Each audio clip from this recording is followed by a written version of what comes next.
नमस्कार, आप देख रहे हैं दिव्य हिमाचल टीवी और मैं हूं आपके साथ पल्लवी शर्मा। स्वागत है आपका हमारे खास कार्यक्रम जाहिर है में आपसे बात करेंगे अंतर्राष्ट्रीय, राष्ट्रीय और राज्य की कुछ खबरों पर, साथ ही समाचार पत्र की प्रमुख खबरों पर भी आपसे चर्चा होगी। कार्यक्रम के अंत में एक रोचक विषय से भी आपको अवगत करवाएंगे, तो बने रहिए कार्यक्रम के अंत तक। सबसे पहले बात करते हैं अंतर्राष्ट्रीय खबरों की। अमेरिकी न्याय विभाग ने बुधवार को ईरान के Islamic revolutionary guard corps FBI के एक सदस्य के खिलाफ पूर्व राष्ट्रीय सुरक्षा सलाहकार जॉन बोल्टन की हत्या की साजिश रचने के आपराधिक आरोपों की घोषणा की। बोल्टन ने ट्रंप और बुश प्रशासन के दौरान वरिष्ठ पदों पर काम किया था। चीन ने ताइवान के भावी एकीकरण के बाद वहां सैनिकों या प्रशासकों को नहीं भेजने का वादा वापस ले लिया है।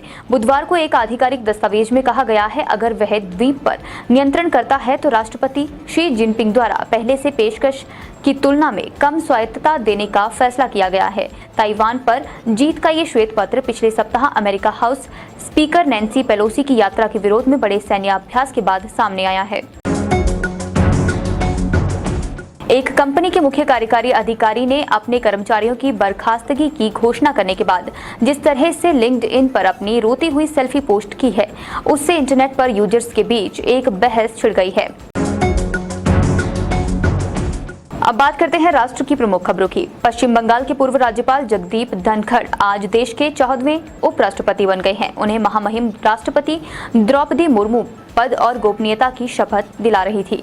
राष्ट्रपति भवन में आयोजित शपथ ग्रहण समारोह में प्रधानमंत्री सहित बड़े नेताओं की उपस्थिति में जगदीप धनखड़ ने उपराष्ट्रपति पद की शपथ ली।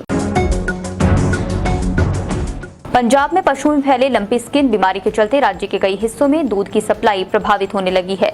सूबे के जिले फाजिल्का में दूध की सप्लाई में 20 से 30% की कमी आई है। केरल में इन दिनों एक कानून पर विवाद खड़ा हो गया है। दरअसल केरल में एक पुराना नियम है कि कोई भी पुलिस वालों को किराए पर ड्यूटी पर रख सकता है। इसके लिए बस आपको फीस देनी होगी। महज 700 रुपए में आप दिन भर के लिए कांस्टेबल रख सकते हैं। एक दरोगा के लिए आपको 2560 रुपए देने होंगे। इतना ही नहीं, अगर आप चाहें तो पूरा थाना किराए पर ले सकते हैं। इसके लिए आपको 33,100 रुपए खर्च करने होंगे। और अब बात करते हैं राज्य की प्रमुख खबरों की।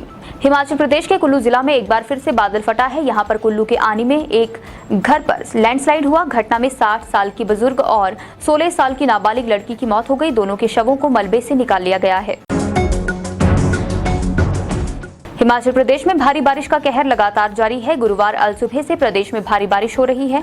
आलम यह है कि कई जगह से लैंडस्लाइड की खबरें आ रही हैं। प्रदेश के शिमला, मंडी, कुल्लू, ऊना समेत कई जिलों में बारिश हो रही है। मौसम विभाग ने सूबे में भारी बारिश का अलर्ट जारी किया है। आदमखोर तेंदुआ महिला की जान लेने के बाद एक बार फिर उसी घर में दोबारा हमले की फिराक में आ पहुंचा, जिसको देखकर महिला की मौत के बाद उसके घर पर अफसोस करने आए लोगों में दहशत का माहौल हो गया। अब बात करते हैं समाचार पत्र की प्रमुख खबरों की। विधानसभा के बाहर जल रक्षकों का विरोध काम आया है। जल रक्षकों के अनुबंध की अवधि अब 8 साल हो सकती है। ये बड़ा आश्वासन मुख्यमंत्री जयराम ठाकुर ने जल रक्षकों को दिया है। बुधवार को मानसून सत्र के पहले दिन विधानसभा सचिवालय में हुई राज्य मंत्रिमंडल की बैठक में 3 जनवरी 2022 को नोटिफाई हुए पे रिवीजन रूल्स में संशोधन की सशर्त मंजूरी सरकार ने दी है। पठानकोट पुलिस ने एक अंतर्राज्यीय गिरोह का भंडाफोड़ किया है, जो लोगों को ATM से पैसे निकालने की मदद करने के बदले कार्ड बदल लेता था। संपादकीय पृष्ठ की बात करें तो इसमें आपको हम ही है सरकार लेख पढ़ने को मिलेगा। इसके अलावा आगे कैसे बढ़ेंगे नए रोजगार, पीके खुराना का लेख भी आप यहाँ पढ़ सकते हैं।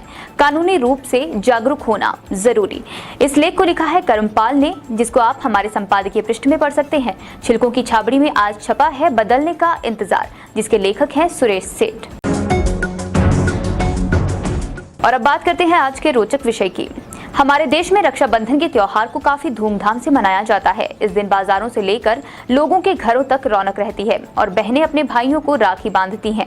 ऐसे माहौल में जिन लोगों की कोई बहन है या नहीं है, उन्हें काफी अकेला महसूस होता है। अब इस बात पर आपका तो कोई बस है ही नहीं, लेकिन अगर चाहें तो किसी भी उम्र में आप अपने लिए बहन या भाई ढूंढ सकते हैं। हम ऐसा इसलिए कह रहे हैं क्योंकि एक लड़के ने ऐसी जगह पर बहन ढूंढ ली जहां लोग अपने लिए गर्लफ्रेंड ढूंढते हैं। इस वक्त सोशल मीडिया पर इस शख्स की कहानी खासी वायरल हो रही है। ये कहानी मुंबई में रहने वाले एक शख्स की है। उसने मशहूर डेटिंग ऐप टिंडर पर गर्लफ्रेंड ढूंढने के बजाय एक बहन ढूंढ ली है। इस शख्स ने अपनी अजीबोगरीब कहानी रेडिट पर शेयर की है। जाहिर है कार्यक्रम में बस इतना ही। देखते रहिए दिव्य हिमाचल टीवी।